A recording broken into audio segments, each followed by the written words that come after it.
a pain that I had, that I kind of understood that infection was there.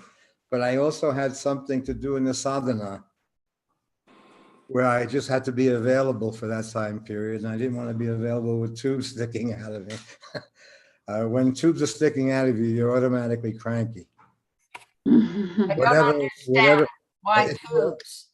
You're just taking an antibiotic. Why tubes? Yeah, well, in the tubes, no. In the other tubes, no. They have to insert a tube inside of you to explore what's going on. And that is a very weird process. But it is interesting to see inside. That was very interesting to me, to be able to have a running sense of how I felt and how it looked inside there. So that was good. So then he said that he would do in about 8 months to a year, we would do another examination. So it's Mushugana time. Playing for time. Mushugana time. It's more creative time. That certain things I wanted some, and I kid around with Urja and others. We say we buy a year. You know, where time is not literally time like that, but it's more evocative time. Like it's time for you to write another book. Okay. And let's say your legs hurt very badly, but you're in the middle of this book. So then you understand what creative time is, where you may make a deal with your leg or something like that in order to be free, in order to do. So I feel that that happens naturally. And a dialogue is happening, but once it's kind of illuminated, where it's not secretive any longer, but is in fact, you see a creative process is going down. And also what is happening, there's still an interest and a dialogue happening within the house. It seems to be very interesting and worth hanging out for. So creatively, that seems to be just in the simplest way, what is happening. In a larger picture, how are we related to this larger picture out there? If the larger picture is CNN for you, no, don't let. Yeah, I'm afraid it is. There's a Buddhist station that is a CNN to its channel, but they give you the news, but from a Buddhist perspective. Where's that? I'll let you know later. Yeah. Friends of ours are thinking of opening up something like that. That would be cool. You know, That'd be great. but not hiding the news and not hiding anything or making it up or anything like that, but just having it as if you had Buddha looking at the story. Danny, my prescription after I watch CNN and the special reports, I always make it a point to watch 2 episodes of Seinfeld before I go to sleep. That's my prescription. It balances it a little bit. And have you been watching then what's about the kids here? Yes, the mental health in youth. Yes. That one, Hidden in Plain Sight. It made me. Did you give them that title? No. And what about the Stranger Things? I haven't watched that yet. My grandson likes that. He talked about it. They all seem to be watching every part of it. Right, Urja? Yes. Yes. I used to watch it when they were young. When they were like in their 10, 12 years old. Well, we're running a kind of commentary when we're watching here. We watch something called Everything All at Once or something like that. Have you heard of that film out there? Yeah. What is it Isn't called? it a book too? Everything All at Once? It's Everything, Everywhere, All at Once. Everything, Everywhere, All at Once. Have you seen that? Not yet. Yeah. You have to see it 2 or 3 times, I think. Where is it? Netflix or? And I think you have to buy it. I still have to buy it, I think. It may be on Hulu or something like that, Apple, but I think you have to pay for it. But it's Did you see the sequel series to Borgen? no. I've It's been. pretty good, I thought. It's in English, same actors, but in, We're all over the place. We're becoming the old man. Have you seen The Old Man? no. So when we're discussing this, we're kind of I'm discussing a kind of mirror effect in some of the movies we may watch or series we watch, there's something that reflects something that's actually happening for us also. Yeah. So that is a time now where we're sharing an evening of a few hours where we're just hanging out and we'll see what's on. And so, well, I still think it still has to be good, though. It just doesn't because we're watching it, but still how we have to appreciate it or something. But we've been seeing some remarkable films and series or whatever. Yep. Now, I don't know whether they were always remarkable or maybe because we're kind of going through something remarkable, that they reflect something different. But you see the craftsmanship in the work now. You see even in the kids, you see how brilliant they are and in their acting skills and how they're able to pull it off. Yeah. What do you say, Urja? What are you into lately then? Have you been seeing something lately? No, I saw something that really made me laugh. It's called The Man from Toronto. And the actor he plays in Cheer, used to play in Cheer, or what's his name? Blonde. We love him. Ted Danson, No, the other one. Kelsey Kramer. You know, we're making this whole part up just because Catherine is here. Did you see Operation Mincemeat with Colin Firth on Netflix? No.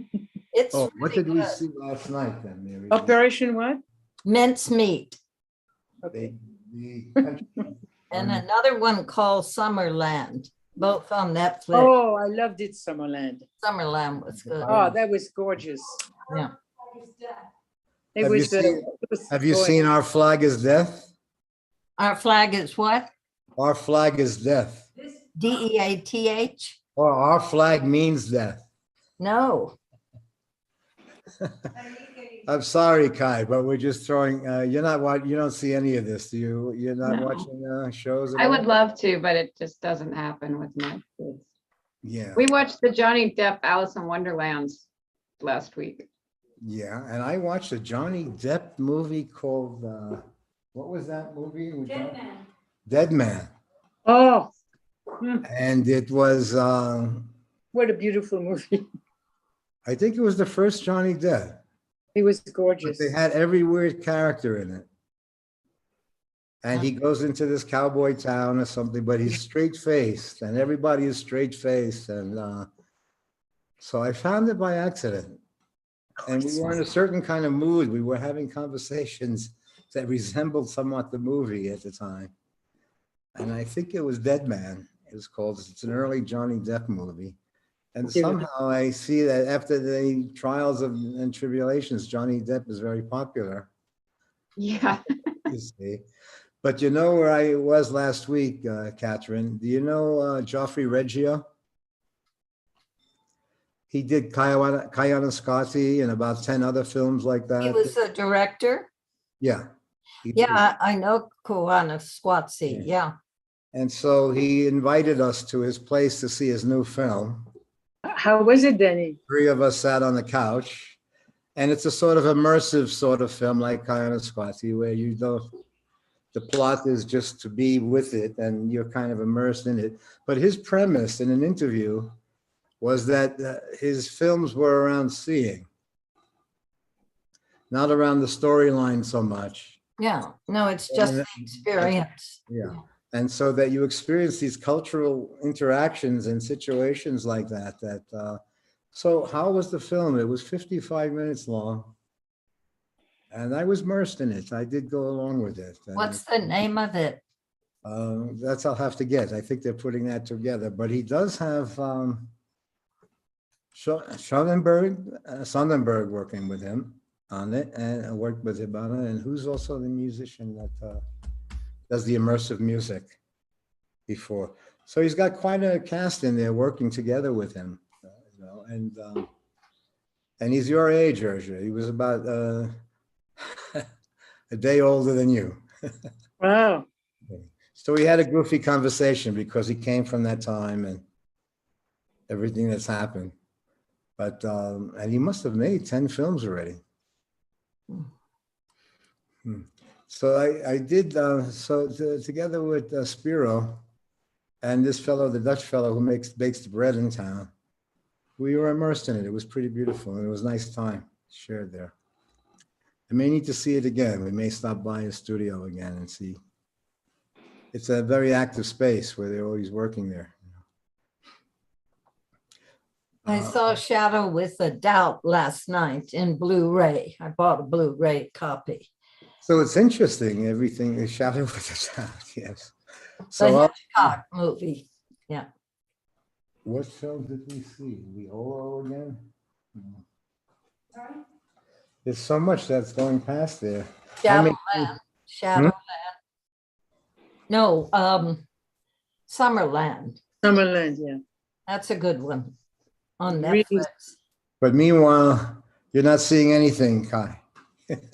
No, I wish I was, but Lotus has taken over the living room, which is where the TV is. And so, no, we watch kids shows. Yeah, well, you could make good do with that, can't you? You can go for that. Well, I do. Yeah, I do. I just surrender and watch whatever she has on. She's watching a gymnastics series right now on Netflix. Oh, yes? Shows are brilliant. Some of the kids' shows are absolutely killer. Where the wall things are. That's an interesting children. She likes, yeah, we watched a whole mermaid series. We watched a whole magical. She likes these Australian shows. Yeah. How old is She rules the living room. What age is she now, Kai? 9. She's Oh, 9. magical. Yeah. Fantasy. Okay. What else? Well, they have lots of stuff on like that, though, don't they? Yeah, she seems to find endless kids series.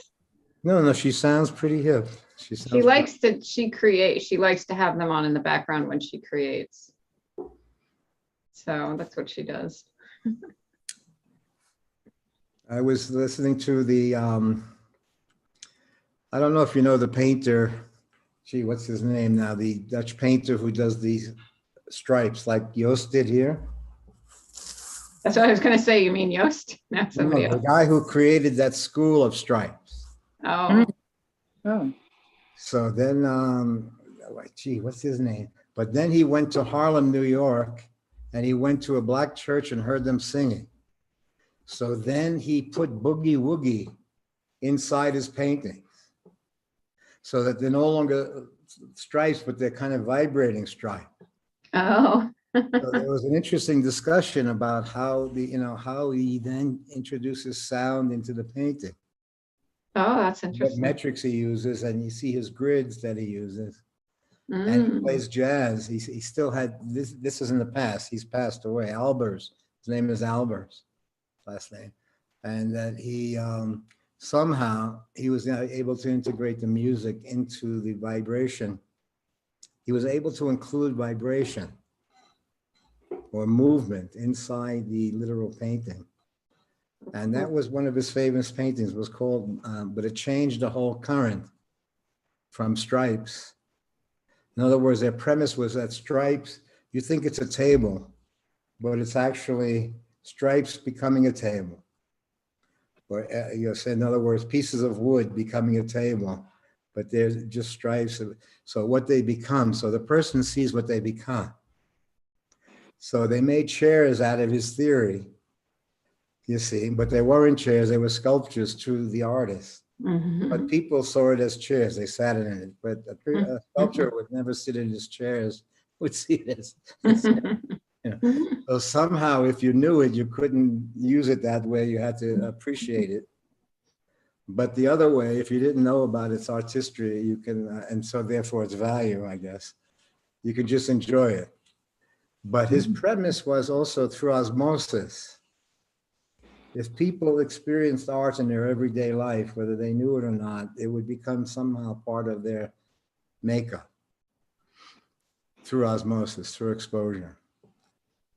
Then there were counterclaims to his theory of straight lines, meaning that his premise was that the line went straight off the earth into the universe.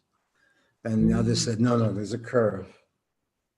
and the curve changes things, you know. So then there were the curve guys that came in after the straight line guys. And I do think that they brought a kind of Christian idea into the curve.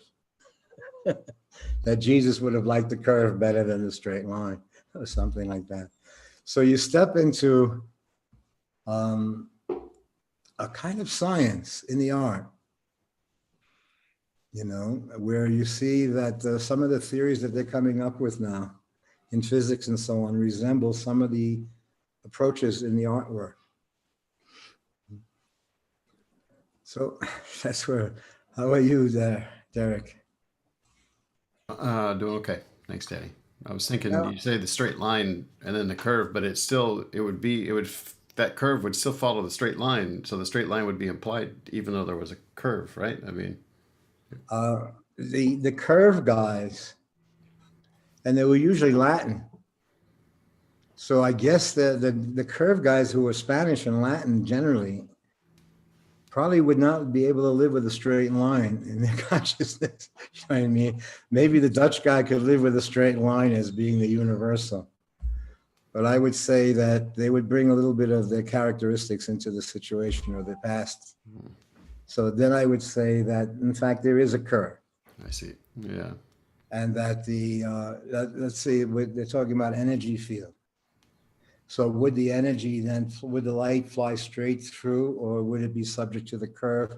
They felt that it would be subject to the curve. That that light shown would then also bend. It wouldn't appear to be bending if you were a ship looking at it. It wouldn't appear to be a bend. You would see a lower or higher or something like that, but it's still, the variant was still there on the surface. That makes sense? Yeah, I think so. Kind of using my memory of radar and signals bouncing back off an object, and you can read it and so on. So they had both things in the radar and sonar. It was straight line, and when something happened to the straight line, when it just shuddered or immersed, or it became something else. So I think that they say when it hits the ground, it becomes, the shape starts to change. I'll research that a bit further. So is the light affected by by our atmosphere? Would it be different if it wasn't a different atmosphere, or is that just the nature of light? No, atmosphere is affected by the light.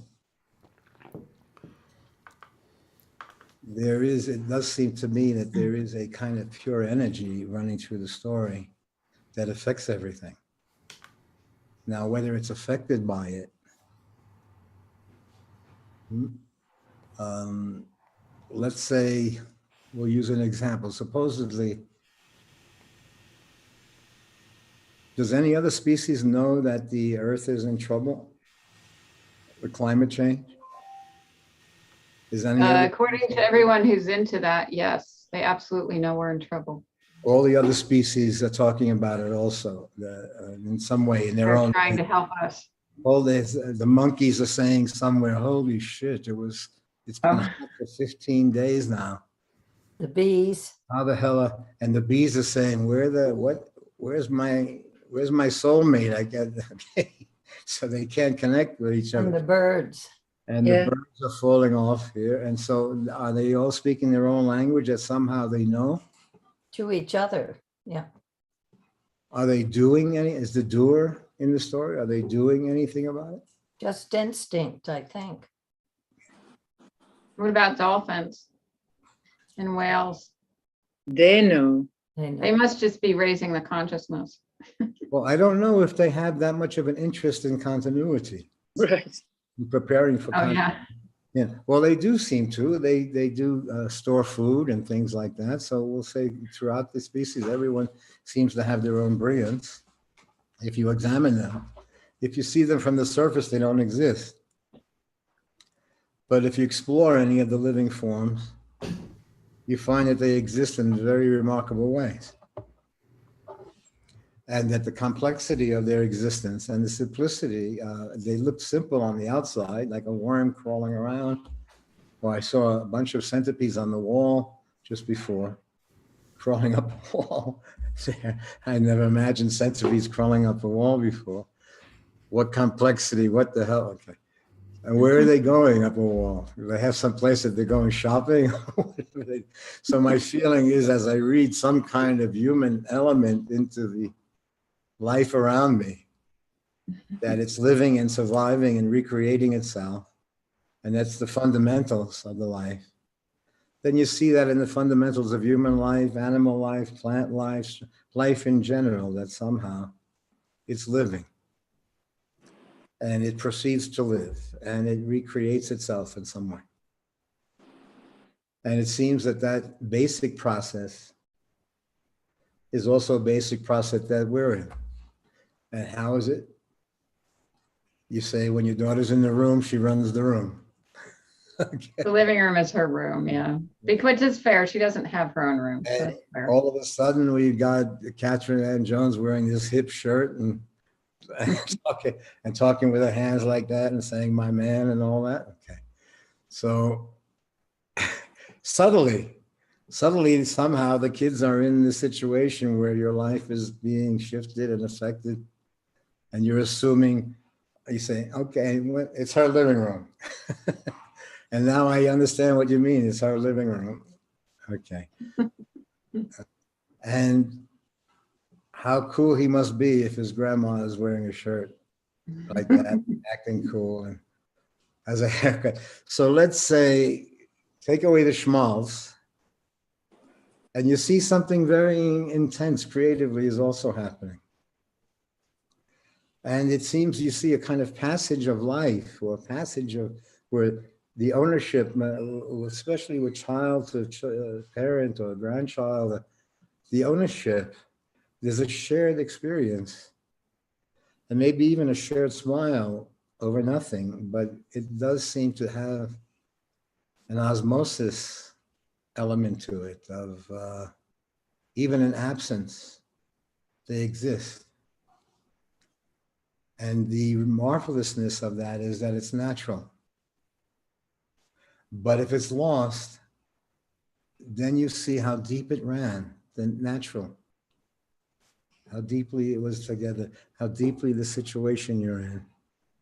When you start to see the underpinnings of living and dying running through the story, not in literal terms, but sometimes it literalizes, where an event happens that shows you how frail the circumstance is or how, but generally you see the living and dying process simultaneously happening. And you also see a passing to some extent to the children. So when you're asking, why would I do this? Why did I? It wasn't so much to do it. Somehow you're caring for something. And it may not be laid out what that caring is in terms of details, but somehow you know when to stay home that day, when to get a gift, when to be this. Somehow you know something that I would have to find out and figure out. Somehow you can intuit a whole circumstance there.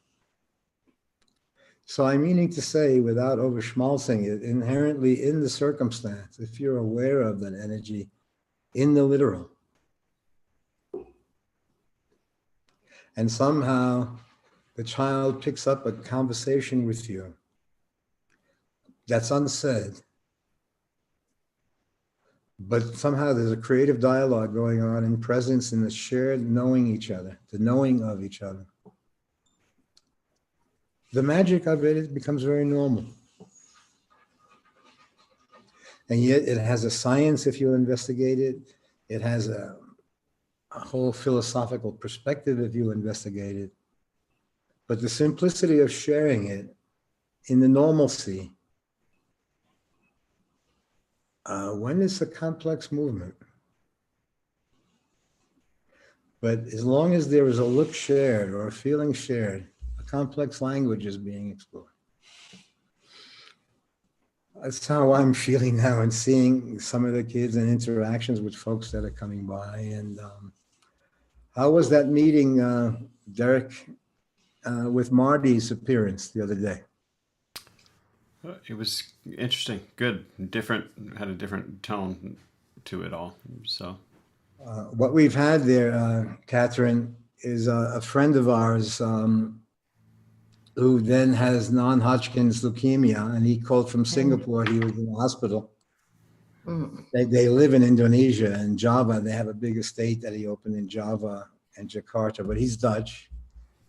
And he has a family there, whatever. So years later, I think he was once married to Jai, believe it or not. Years ago, they ran away to Oh, right. Yeah. to South Africa together or something. So then he pops up years later. He was taking photographs in Indonesia, and then somehow got married and had a family and had this huge, I guess, computerized art business called Momo. And then they bought an estate there in Java. So then he recently popped up from the hospital itself online with non-Hodgkin's leukemia. No, lymphoma, yeah. And so then we were conversing, all of us with him online, and a few other folks passing away, living while we're online, but all having a normal conversation, about where we are and from the human perspective, what sort of treatments one would be into and so on like that, especially when you get into chemo choices and stuff. And then our friend Marty then came into the picture, who was also having his own problems in Italy with surgery and a cancer there. So there was an atmosphere literally being created. And also I had to find out if I was healthy enough. I was up in the air for a while. But it did seem like there was an atmosphere while we were having normal conversations that we normalized it.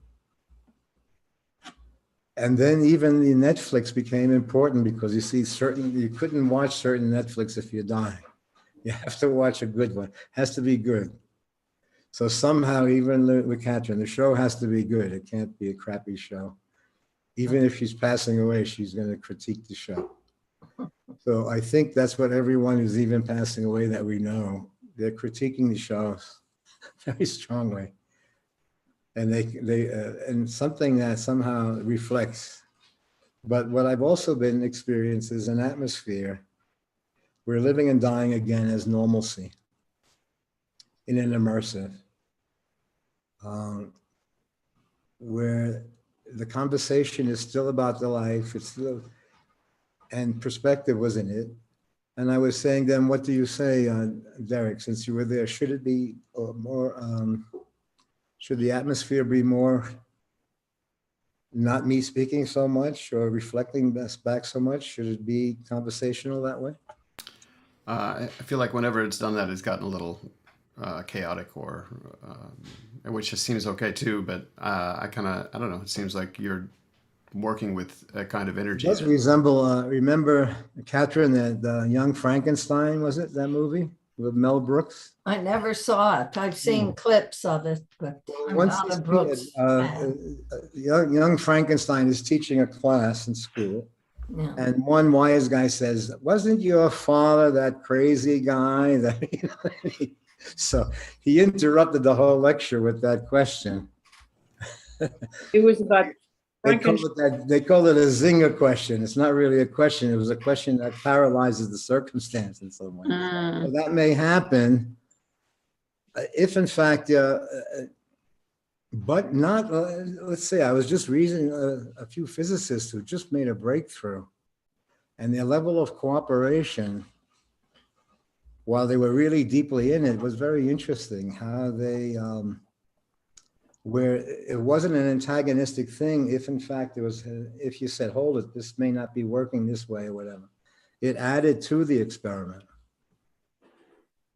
But in meaning that everyone was kind of on board creatively. So that's the question. On board meaning not through pressure or violence, but as if we were making a film together.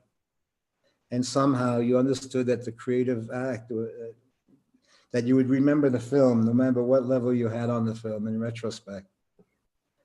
Somehow a shared creative act where the creative dimension still exists no matter what level the person is on, but there's a shared experience.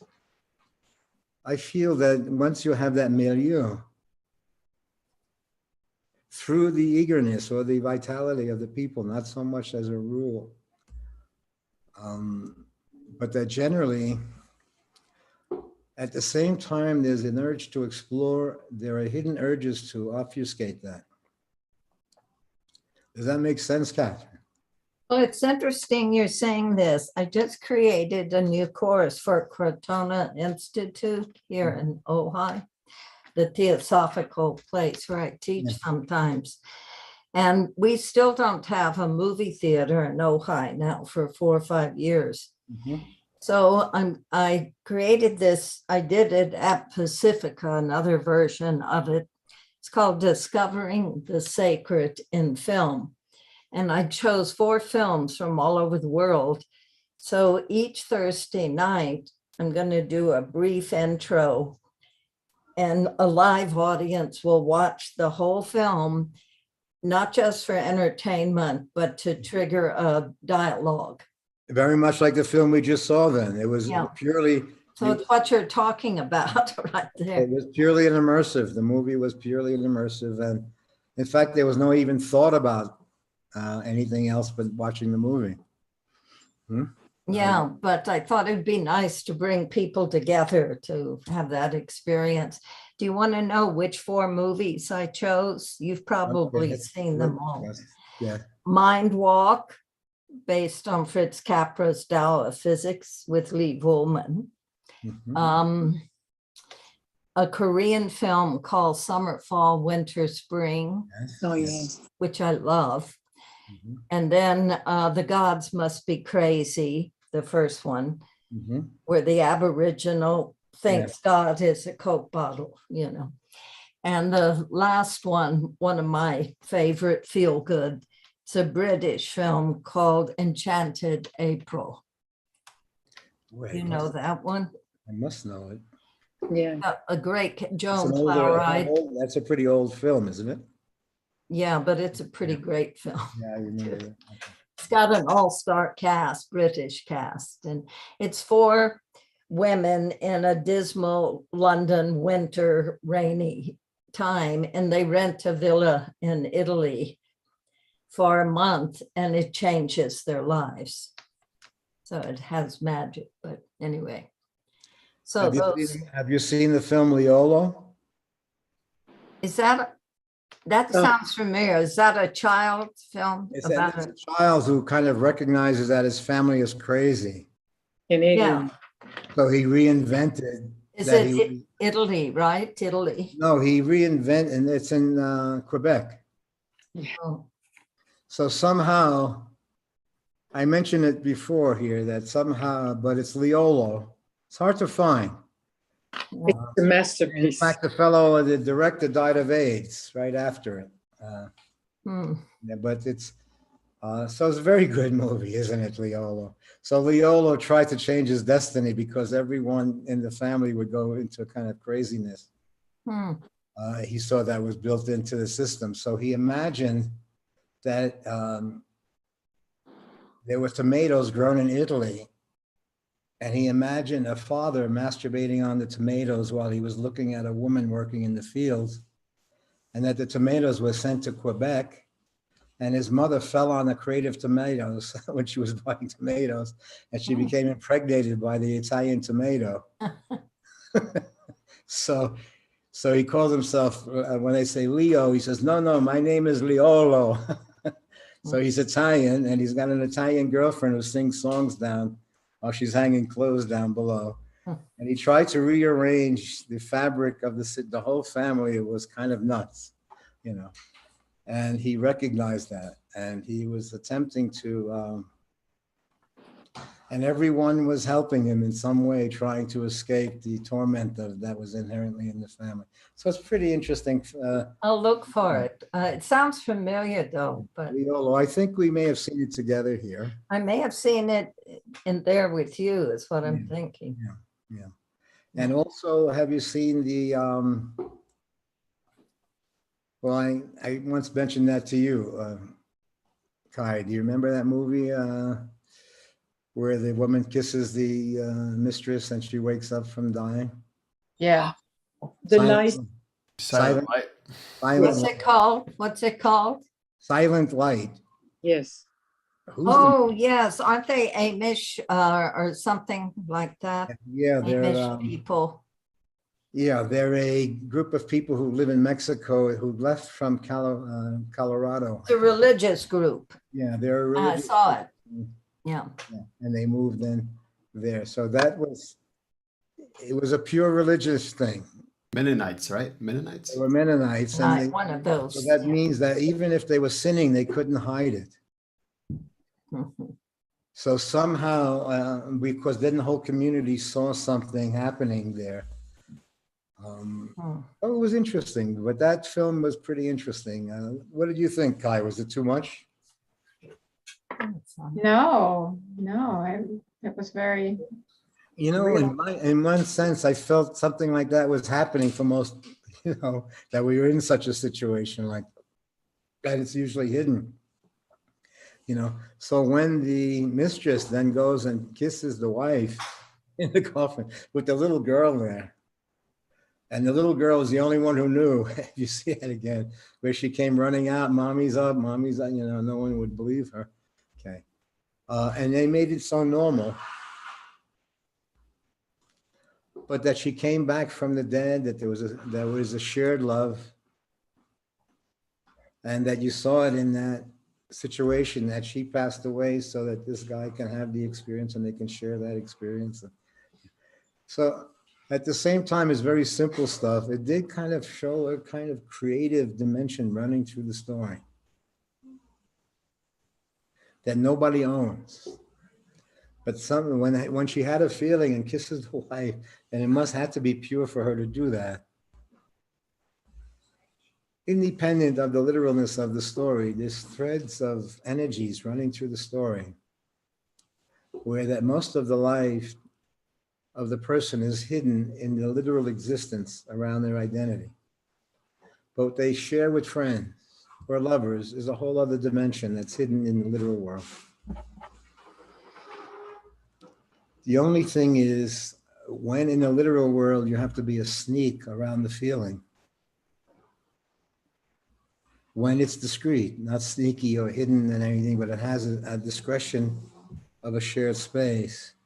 But in the literal world, they make what would be normally creative into something, because the logical world of survival is the one that you're supposed to be, when in fact you see that you've created your life around feelings. And as the feeling shifted, the form shifts. And you become then a person around feelings that somehow is working with feelings. And it's not laid out what it is. You can scientifically say the feelings are this, or medically the feelings are composed of that. But still somehow there's always a mystery running through it. And mystery meaning that you kind of have to approach it from a kind of grace in yourself, no trip. So that's what I was asking, Derek, to some extent, with the folks that may be coming on who are going through something personal themselves while we're sharing. Is it still pure in that sense, or does it become a trip? I haven't detected any kind of trip. Okay, so that's the only thing is what we're talking about. No, as it is now, no. Trip meaning that if you're in enough pain, you can't possess the story that's happening. You understand? It's not an immersive. I mean, it's definitely pretty heavy stuff, that we're talking about, I think. If we're talking about living and dying while folks are literally living and dying with tubes in their noses and faces or whatever, Yeah. even though I may be even a worse situation than they are, they've literalized it. Yeah. And the kind of discussion seems to be loosening something up around that literalization, at least from my perspective, it seems. Well, let's say, Ursula, would you take non-Hodgkin's lymphoma for 10 more years? No. You can get 10 more years if you have, if you have. To say now, no, I don't know, but it feels as it's 10 years. That's a long time to live with. You don't know if you want to hang around that long either. Right. Exactly. Okay, so you see now somehow you have a relationship to time. Yes. And And it's not, when I say 10 years, it's like a century, but it's not literal time.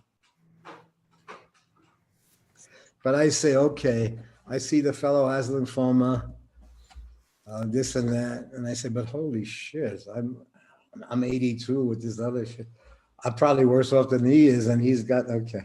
So I say, I think I would take the lymphoma to be 10 years younger if they give you another 10 years. Can one be so crazy? But you can see that dying is relative. And it's somewhat related to the situation.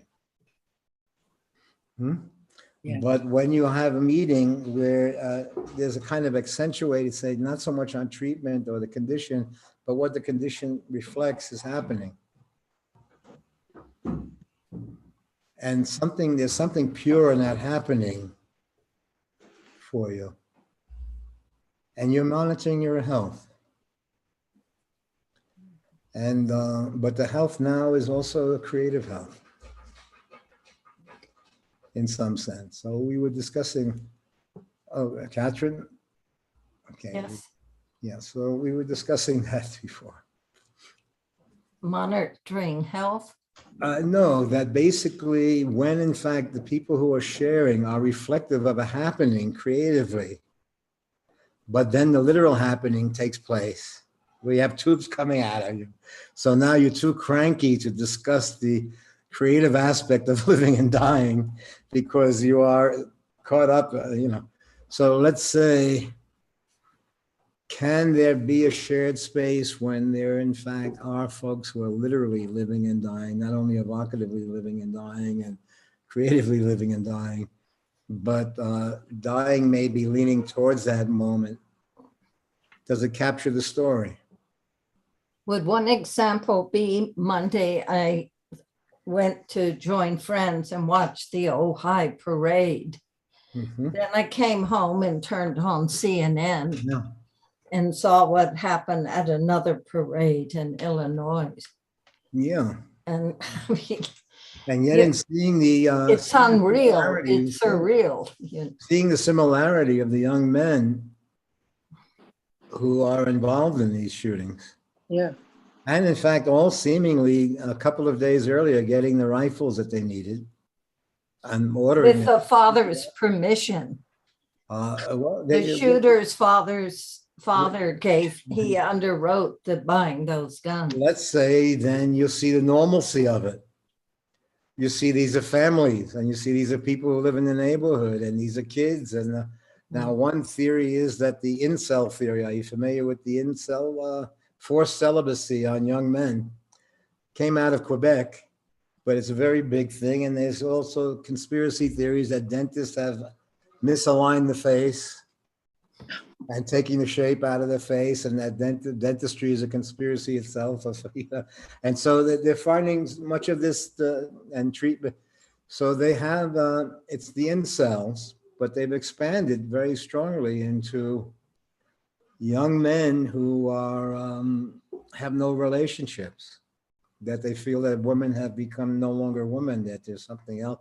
Well, that's what Al Qaeda and ISIS did. Those are Yeah, but here in the States, they're usually in the kids who are broke. Their lives are changing, and they are the very ones that are pissed off. well, kids that are broke don't buy their pistol case, they have- $1,500 guns, but- That's all I'm saying, $800 guns actually. But in pistol, Wow. and there was the guy who makes them, was the name Marty Daniel, or Daniel Marty. I was reading about the guy who's making these guns for these young people and how he advertises. And and you see the club, you visit the club and you see how many thousands of young people are interacting with each other and what their theories are. Mhm. And even it doesn't even matter what race they are, they're still kind of right wing in their thinking in that way, So or in fact, that not only are they without relationship, but the conspiracy is without relationship. Yeah. That it's not just accidentally happening that way, but that somehow it's conspired for them to continue to be in this low grade situation. So look, I'm hearing from folks here that there are these kind of movements happening all over, and they're grounded in, let's call our new philosophy holy shit, okay? I think I'll be writing that. Don't take that title from me now. Okay, but I think I'm working on that before I go, holy shit, where it has both elements in it. It's holy shit, meaning that it's holy at one point and it's bullshit simultaneously. But somehow the retrospective of it sees the thread that runs through it from a different place than survival. But when survival is the basic ingredient, I feel then it starts to create a competition in a very strong way. Not even only competition, but deadly competition. Where they were, Benny, have you watched Hidden in Plain Sight this last week on PBS? It's about mental health with youth. I've seen one episode, I think. Episode 2 is quite interesting. I thought you hear from these teenagers more. Well, then I have to tell you that Larry David episode, season 2, episode 6, when he goes into a Palestinian restaurant, okay, and they love the food. And then you have Orthodox Jews rebelling against the restaurant. And so you have Palestinians on one side in the restaurant and Larry David in the middle, and these Orthodox Jews on the other one saying, come here, Larry. And they say, no, come here. And then a Palestinian woman says, I love you, Larry. Come with me. You'll have such a good time. And he's torn between a girlfriend and these other guys who are demanding that he come over there. Okay. So it ended that way, I think, that he was torn. Okay. That he would have to violate this so-called association with his religion if he went with this, and he had Palestinian food and he had a Palestinian girlfriend. And yet, if he went with her, okay, if they went with the Jews, then he would lose the girlfriend. So he put together a very dumb scene, but a very reflective scene of what was happening, between the dialogues that are going on, the calls, the supposedly, and somehow they make being in love something that has to be hidden or sneaky because it doesn't fit in with the premise. But as a matter of fact, it probably does require discretion, but not when it is in fact, it takes on sneakiness, it then assumes those elements. You're talking about Curb Your Enthusiasm, right? That show. Curb Your Enthusiasm. Yeah. It was, I just happened to be on, and it was this weird show about Palestinians and Jews, and it was a girlfriend. It wasn't so much about the religion. It was about the girlfriend. I was watching it yesterday. One girlfriend being Jewish and the other girlfriend being Palestinian. I got it. And so it did kind of represent a happening in a way, in the dopiest way. But he's pretty brilliant at times, isn't he? He does reflect. He is. Did you see the one about when he goes to Monterey? His wife's relative is being converted to Christianity, and there's a baptism in the river. It's called baptism, and he's never seen a baptism, so they're a little late. And when he arrives, he thinks one guy's drowning another guy, so he tries to save him. It's hilarious. Is this a good time for you now, Catherine? It's challenging. So family stuff. The one brightly. Are you free with the grandchild, or you still have to do holy moly? It's a challenge. He has real depression now. Yeah. And when you care about someone and you're not really able to solve anything or make it better, what do you do? I mean, it's heartbreaking. The fact that you can have a broken heart and not have so much to do or take over but that you can see something that's happening that all the others are involved with in a literal way. But actually you see that the relationship to the youngster is an evocative one. And it's tender in a way because of the levels that it's on. So some say it's all life is missing a heartfelt conversation. How we arrive, what the literalness of what we are, when in fact it's an evocative thing that's happening for you. So I think that more happens with you sitting on the couch together. And where in fact it is not stylized or organized towards an effect. Mhm. Then I would say you would maybe experience something that you would see depression is brilliant. Depression is a brilliantly conceived form to allow you to navigate a very weird scene. You imagine living there in the kid's life, inside the kid's body, and you see what they would have to do to navigate. So I don't want to discount the psychological aspects of depression, but I do not see it to be completely stupid. I think it to be a device that's brilliant. And that to some extent, it's allowed a survival to take place. So I do feel that double level is taking place when you're helpless in the face of it, where the others immediately want to help and direct it, but you're touched by it. That being touched is its own language. I feel that shared space where the person doesn't have to hide themselves from you. But then you share but you say it's literally a depression that's treated. Mhm. Yeah, he's on meds. Yeah. Yeah, so that's, When he was flying here to visit and from Seattle, they stopped him from boarding. And in his words, he said, they thought I was a terrorist yeah.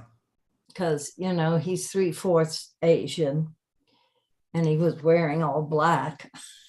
No, if we I send, mean, should we send Spiro to Seattle? Or they live in Seattle, don't they? yeah, they might not let him in, No, you know that the kid would love him. Look at him. When he was 2 Look months at Spiro. old, And look, show it. no, when my grandson was 2 months old, my son and his family flew to Dallas. We all met there. And Roger Rao, the name, is on a list of suspected terrorists. It's my husband's name and the But grandson. you throw Spiro into the mix. Now Spiro is throwing himself into Sanskrit, and your boy is the grandson of the poet. Go ahead, say it for me, Catherine. He's not a grandson of a poet. His grandfather was a novelist and Oh, I thought that he was the poet. philosopher. Didn't you marry a poet? No, Oh, I thought he was the poet. Then didn't he say to me, your grandson, that he's not? my grandson's a poet. He's a rap poet. My Yeah, no, grandson. he said to me that he's a rapper, but he's a poet because his grandfather was a poet. No, his That's what he grandfather. said. That's what he told me, that he's somehow No. reflecting you. No, his grandfather is a well-known writer, novelist. Right. Yeah. But who was the, Anyway, it doesn't matter. well, it mattered if he was the poet It's laureate. it's just Wordsmith. tough for these kids. What, Spiro? What? Oh, wordsmith. Fits both. Yeah, whatever. That Wordsmith doesn't means matter. that, The young people have the roughest time with the pandemic and what's going on in the world. not only that, but actually to compose, you need attitude. So it seems to me that they have attitude. So I don't know if they were speaking to other rappers or people in that milieu that they would then have this problem. They would have the problem that's necessary to do rap and poetry rap like that. You have an attitude because in fact you're really pissed off with the world. You're Yeah. pissed off with the ownership of the world, who's owning it. So they have attitude. Now, those in charge may call it depression because it may get to them and want to do something about it. But basically, the kids are saying something. Well, he stopped writing a few months ago. It's sad, but anyway, there it is. But you don't think Spiro just flying in and I'm just saying, of course, in 10 minutes it may change if he hung around. And he had to hang around for a week, and the boy and him just went walking around Seattle together. Danny, Look, this 17-year-old got angry with me and said, you can't possibly understand. I said, no, but I can empathize. And he said, no, you can't. You're too white to understand. That's what he said. I couldn't. That's why you're wearing the T-shirt and shit. No, I was wearing it Shave before. your head. No, shave your head. I think you But- can convince him. Well, then I told him in a calm voice, I said, that's a racist statement you just made. Yeah. And then he really got angry and left the next day, flew home. So he's so identified in a racist that, that he's this and the white world's against him. And I'm too white to understand. I couldn't believe, it's really sad. And I see why some kids go and get a gun and, they interpret the world in this narrow, subjective way. And anyway, I have a broken heart today, Danny. So I thought I should join you all. Okay. That's one of your good themes. Danny, Yeah. what about How to Mend a Broken Heart by Al Green? He was interviewed yesterday. How do you mend a broken It's a heart? beautiful song. You should listen to it. I do listen. I have it here. I mean, I'm talking to Catherine. I think she would like it. But it's not a question of mending. She's No. getting a pretty accurate picture of what's happening. But the song doesn't say it, you can mend it. It says you can't. No. What's his The question name? is, What Green Let's is say you his took a name? picture of the situation. How do you mend a broken heart? Al Green. Yes. Is that? Okay. But the question is, let's say the doer wants to do something. And what would the doer want to do? Is why would the kid then throw a racist at you when you were an important character in its life? Why would then it throw you to whiteness? Okay, so then there's something else happening where your presence had some meaning. Not the doer so much, but seeing on different levels what's happening. So even in fact, if you see a depression that is a continuum, then you see it's also a way how he's dealing with the situation, that he may have literalized it. Well, I think when you're young, you often project and hit out at those closest to you, your But parents, your grandparents. did you fall for it and do white woman? No, I didn't even get angry. Did you protect the idea of white people having a soul or something? No. So let's say if the objection is so absurd, it doesn't need a comeback. Yeah. Because you also see that he is a mixture of all these things. Now, let's say as I'm a kid growing up, I didn't know I was a mixture. I thought I was solid with the rest of the neighborhood.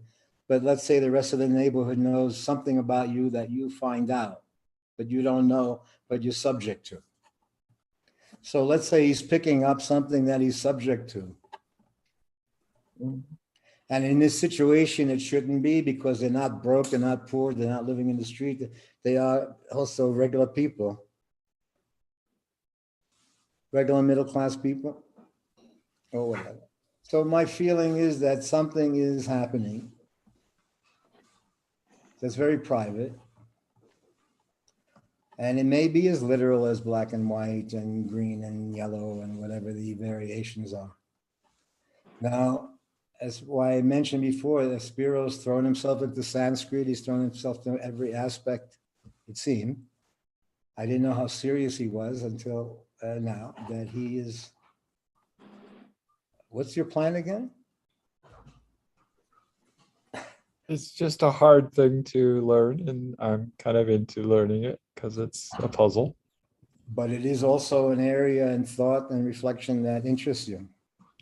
Very much. And there's old texts that I would like to have my own spin on. Even though it sounds kind of dopey, I think if somehow they just allowed Spiro and him to walk around for a week in Seattle and do some, whatever they do, kid around or whatever, I think that he won't need to be depressed for Spiro.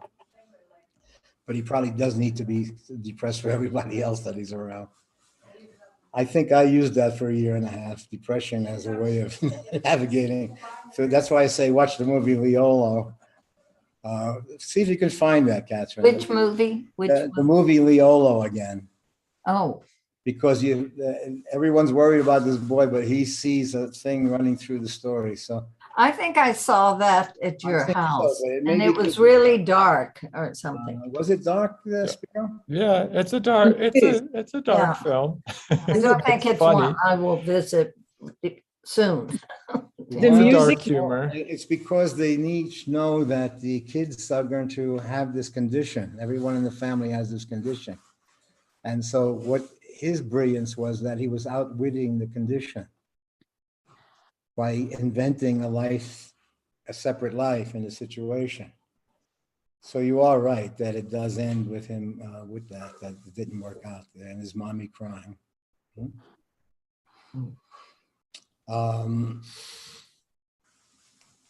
What do you think? I'm just remembering that I showed Tico, Harold, and Maude last week.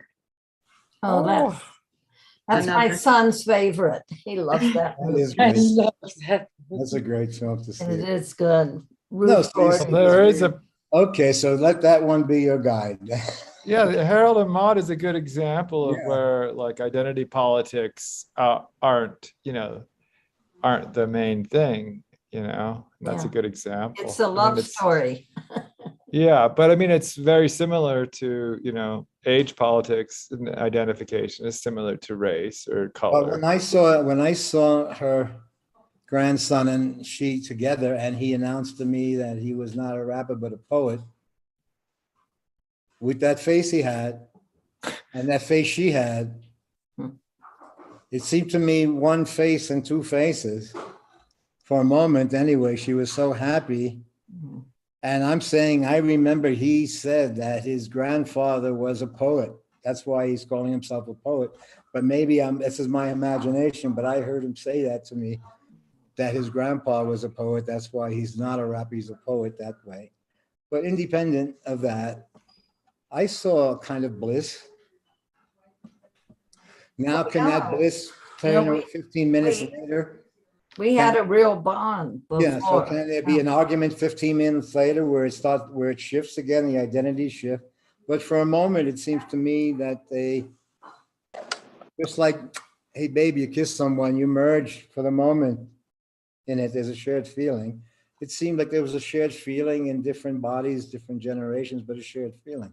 Yeah, that was a year ago, Danny. I and That's understand. true. So the Yeah. loss of that intimacy is like a relationship breaking up, where there was a feeling that allowed you intimacy, and then that feeling isn't there any longer, and there is, in fact, without there being a literal thing happening. Something that was imagined. Last year, the races were the same. Anyway, I'm very concerned So about let's say let's see. concern is real, but the doer is something else. The concern is it's missing an honest conversation somehow. And I don't know, I'm not talking about a psychological literal cause and effect, Yeah, it's true. but there is something pure in the relationship. I don't want to make it over naive because I think the purity is a deep thing. And when it's interrupted because of the social structure, Yeah. you do perceive something. And it's not only the immediate situation, but you also see a break taking place. If you can't have a hey baby, Then you say, and then you see how impossible a hey baby would be if in fact it starts to have a break. So that's why I said I was, when I had that thing happening to me, an infection, it was really painful for the month, and I had to hide it because I didn't, but I did think I had a bigger condition going on. But I also felt that I had to be there for a kind of past coming into the present. You know, when my daughter passed away, then relationships from 40 years ago that couldn't speak to each other, that hated or this or that, all of a sudden there was a hey baby moment of people calling, touching base somehow. But it took someone dying for there to be the commonality to manifest. So that moment is hidden in the story, where the story has the dumbest hey baby, but it would take 1,000 years to reach, and no matter what psychological trials one went through, but it's inherently in it. And if you had it for a moment and you feel yourself, then I feel for you, because I think your feelings are pretty correct. You are reading something. I don't know that it gives you a doer, but you are reading. If in fact you had that schmaltz open to you, and in fact it's now it's literally you're get lost, and they know you're trying to reach that place in them. No, I think I feel the spiritual practice here is letting go, wishing him well, but just letting go No, and the letting go not of having any high expectation at all. No, we're not talking expectation. We're talking about a feeling that you share, that he be well. Yeah. And that's what you were communicating to him, and that in fact is literally being resisted. But in fact, it lives on. So your feelings towards getting well, not as an oppressive or anything like that, but that's what you wish for him to be healthy. He knows that's what you were trying to do. So it'll live on in its own way, I feel. But if you do it, they'll trap you into doing something. They'll trick you into doing something about it. You understand? Okay. So the doer is not. Somehow the well-wisher, one who loves without any literal. So you see that helplessness, in fact, is your intelligence, not so much something. But I do feel that you do convey it. So let's see if, in fact, it does convey, because I detected something that was pretty truly happening between you, independent of the circumstance. But at the same time, you will have this similar situation of a lover that's breaking up and you can't speak to, and you know. So it almost is for you, a pure love affair in some way. Mhm. And you have the ups and downs when the object of your love is in a tough situation. But I think Spiro just cured it for you. He's going to do some Sanskrit mantras. Om Sansara Briksha Maruda. Let me see. What was that again? Krishna come down from the tree, I think. But the other one I remember is it was, what was it? He said sadhu baye. Kind of said sadhu, but you think that God wants you to dress up like that and be so great? What Kabir wrote that song. There's one Ananya Shchintayatoma Yoganan. I can't remember it. I studied those for 2 years in India. Whoever thinks of me and me alone, I will always be there, or something. Oh, without putting any gods before me, I will be there. Something like that. I think it's from the Bhagavad Gita. What do you say, Spiro? Do you know that one, Spiro? I still have quite a trove of Kabir songs. In that area, they sang Kabir. Yeah, he was a Muslim who, yeah. But the one about in the ashram that they sang was about Krishna being in the tree. And they're begging Krishna to come down from the tree. And Krishna doesn't want to come down from the tree. That was the ashram that. Because he stole the clothes of the gopis and then climbed the tree. They wanted their clothes back. That's, yeah. Okay, shall we call it a day? Thank you, Danny. It's good to see you. you. Take care and keep in touch, okay? I'm so glad you, Yeah. I was thinking of you strongly. Thank you. Should we call you when that happens? Please, Okay. yes, I'm here. Everyone else okay? We'll see you maybe tomorrow night, Derek? Bye, everyone. Yeah. Bye-bye. Thanks, Danny. Yeah, take Thank care. you, Danny. Thank you. See you.